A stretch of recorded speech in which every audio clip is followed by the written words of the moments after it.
हम किसी भी कपल को सब फर्टाइल उस वक्त लेबल करते हैं जब शादी का 2 साल का अरसा गुजर जाने के बावजूद और मियाँ बीवी इकट्ठे रह रहे हैं और कपल साथ रह रहा है, लेकिन उसके बावजूद प्रेगनेंसी ना हो।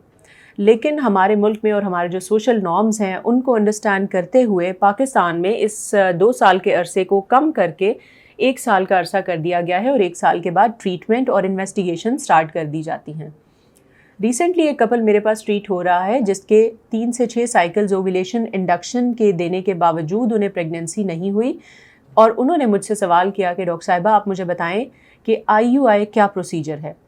आज के सेशन में मैं आप सबको गाइड करूंगी IUI क्या होता है और इसको कब करवाना चाहिए।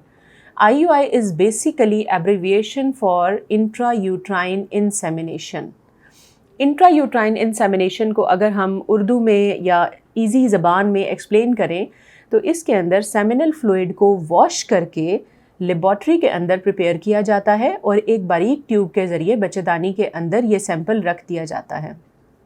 नॉर्मली वो क्या इंडिकेशंस होती हैं जिसमें हम IUI रिकमेंड करते हैं पेशेंट को। अगर तो कपल को 2 साल का अरसा गुजर चुका है और नॉर्मल जो ओवुलेशन इंडक्शंस हैं उनसे पेशेंट कंसीव नहीं कर पा रहा, एग साइज़ भी नॉर्मल है और जो स्पर्म के पैरामीटर्स हैं वो भी नॉर्मल रेंज में फॉल करते हैं, लेकिन फिर भी प्रेगनेंसी नहीं हो रही, तो that calls for session for IUI।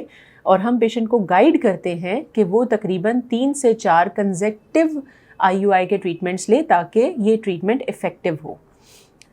कौन से पेशेंट्स हैं जो इस ट्रीटमेंट के प्रॉपर कैंडिडेट्स हैं? वो ख़वातीन जिनकी ट्यूबें खुली हों। यहाँ पर ये बात मैं क्लियर करूँगी कि अगर किसी फीमेल पेशेंट की ट्यूबल पेटेंसी का टेस्ट किया गया है, यानी ट्यूबें खुली होने का टेस्ट किया गया है और उसमें दोनों ट्यूबें ब्लॉक आ जाती हैं, तो IUI का प्रोसीजर परफॉर्म नहीं किया जा सकेगा। अगर एक ट्यूब भी खुली आ जाती है तो उस सूरत हाल में भी IUI का प्रोसीजर किया जा सकता है और सक्सेस के इम्कानात भी काफ़ी ज़्यादा हैं। इसके अलावा अगर मेल में सीमेन एनालिसिस के जो पैरामीटर्स हैं उसमें मोटिलिटी कम हो या रैपिड प्रोग्रेसिव मोटिलिटी कम हो, तो ये वो चीज़ें भी हैं जिनमें हम पेशेंट को IUI एडवाइस करते हैं। इसके अलावा आप अपने कंसल्टेंट से मिलके IUI के बारे में मज़ीद इंफॉर्मेशन भी ले सकते हैं। प्रोसीजर में बेसिकली सेमिनल फ्लूइड को प्रिपेयर करके तो यूट्रस या बच्चेदानी के अंदर रख दिया जाता है ताकि स्पर्म्स या जरासीमों को बहुत ज़्यादा ट्रैवल ना करना पड़े और उस दौरान में उनकी जो मोटिलिटी है जो पहले ही कम हुई है वो मज़ीद अफेक्ट ना हो। सक्सेस रेट के बारे में पेशेंट्स बहुत ज़्यादा सवाल करते हैं कि IUI की कामयाबी का तनासब क्या है। तो IUI की कामयाबी का तनासब 15 से 20% के अराउंड है, यानी 100 पेशेंट्स में अगर हम IUI करें तो तकरीबन 20 कपल्स ऐसे होंगे जिसमें यह प्रोसीजर सक्सेसफुल होगा और प्रेगनेंसी अचीव हो जाएगी।